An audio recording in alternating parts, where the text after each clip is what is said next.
Feira. Juliano Zimmer. Política. Alô, Juliano, bom dia.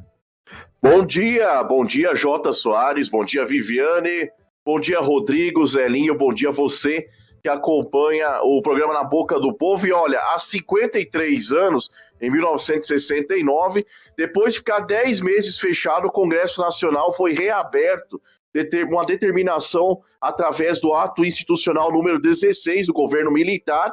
Daí o Rodrigo mostrando a imagem na época. Esse ato foi editado por ministros militares que estavam no poder na época, no lugar do presidente Costa e Silva, que estava doente, estava afastado do cargo. O Congresso tinha sido fechado através do ato institucional número 5, o AI-5, um ano antes, em 1968, pelo presidente Costa e Silva.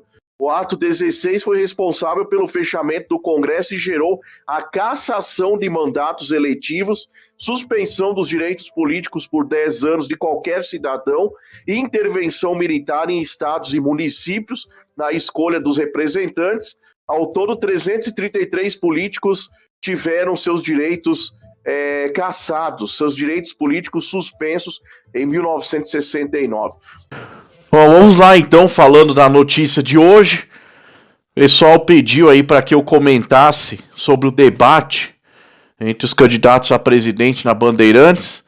Os temas tratados foram os que a gente mais ou menos esperava, não foi muito diferente do primeiro turno. A pandemia, questão dos crimes, corrupção, emendas do relator, os principais assuntos abordados nesse debate do último domingo. O negócio é o seguinte: se o debate fosse comparado a uma competição, o presidente Bolsonaro teria vencido, né, com uma larga vantagem de pontos, até jogando em cima das falhas do seu oponente, né, o candidato Lula. Agora o Lula foi muito mal. Para quem tem a experiência que ele tem, já foi presidente, já participou de inúmeros debates, desde 1989, ele cometeu erros grosseiros, espantosos, né? Por exemplo, ele acusou o Bolsonaro de genocida, dizendo que o presidente foi responsável por 400 mortes, né? Sendo que ele deveria ter dito 600 mil. Diz ter criado uma ponte entre o Mato Grosso e Minas Gerais. Minas Gerais faz divisa com 5 estados, né? São Paulo, Bahia, Goiás, Espírito Santo, Rio de Janeiro, mas nunca na geografia fez divisa com Mato Grosso. A não ser que ele criasse essa ponte passasse por cima de Goiás até chegar no Mato Grosso. Sem cabimento, informações que não tem nada a ver para ele abordar um debate sobre o orçamento secreto, né? Ele acusando o presidente e tal, isso não tem nada a ver com o presidente da República. É uma atribuição do Congresso Nacional, até uma criança sabe disso. A aprovação de emendas parlamentares são aprovadas no Congresso Nacional. Quem faz o orçamento da União é o Congresso Nacional. O Bolsonaro vetou essas emendas, né, esse orçamento secreto, e os deputados foram lá e derrubaram o veto. E aprovaram. Então os deputados não vão abrir mão dessas emendas, desse orçamento secreto, não iriam abrir mão em véspera de eleição. São essenciais para a reeleição. Então, e sobre as concessões com partidos políticos, vale lembrar que o Petrolão, né, teve concessões partidárias com 3 partidos principais que comandavam o esquema, o PT encabeçando, o PMDB e o PP, que foram investigados na Lava Jato. As rachadinhas, né, que o Lula acha um escândalo, foi falado no debate, foram institucionalizadas pelo PT, as rachadinhas. Todo petista que conseguia um emprego pelo partido, num órgão público, um cargo de comissão, ele tinha que dar uma contribuição obrigatória, que era descontado do salário dele para o partido. Desde que o governo do PT assumiu em 2003 com o Lula, com o próprio Lula. Então, todos os deputados do PT praticam rachadinha.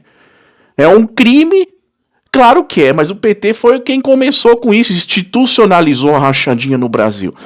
O Lula terminou a fala dele, né, falando aí nas considerações finais, falando que vai ter picanha e cerveja na mesa do pobre. Poxa, que picanha! Né? Desde quando, né, o pobre no Brasil come picanha, tem condições de comer picanha. O Lula mesmo já foi pobre há muito tempo atrás. Ele sabe disso. Então ele não tinha... ele não tinha e nem encontraria na hora do debate, né, uma justificativa para o caso do Mensalão e do Petrolão, que foram os dois grandes escândalos da política brasileira de todos os tempos. Mandou um monte de gente para a cadeia, através da Operação Lava Jato. Tanto que ele não teve nem muito o que responder quando o presidente falava em corrupção. Quis poupar as empreiteiras que roubaram a Petrobras, saquearam a estatal a ponto de inviabilizar qualquer investimento na Petrobras, investimento estrangeiro. No primeiro bloco do debate, sempre quem apresenta o tema leva vantagem porque o candidato coloca em debate um tema que ele sempre se sente mais à vontade, que ele domina mais. E sempre quem está na presidência e disputa uma reeleição vai ser sempre atacado pela oposição, por aquele que quer entrar na presidência. E quem está na presidência tem que se defender, falar o que fez na sua gestão. E quem quer entrar na presidência, no caso do Lula voltar à presidência, tem que apresentar projetos, o que não aconteceu. Então o Lula se perdeu demais nesse debate, né, chamou o orçamento participativo de orçamento secreto, trocou as bolas. Se o próprio Lula vê com calma as falas dele no debate, ele vai ver que o desempenho dele foi muito ruim, foi um desempenho muito baixo, ele mesmo vai achar que foi muito mal. E aí o pessoal comentando também com relação ao Sérgio Moro estar lá e cumprimentar o Bolsonaro no final do debate, falar com o Bolsonaro, apoiar o Bolsonaro, eu acho que não tem nada demais. Não tem, isso aí, o que aconteceu no passado ficou no passado, porque o segundo turno é assim. O Bolsonaro não pode, o presidente não pode dispensar apoio político de ninguém.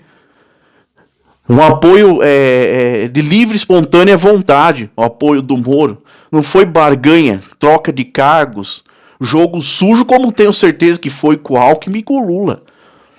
O Moro não falou 1% contra o Bolsonaro que o Alckmin falou em 2006 e agora está junto com o Lula.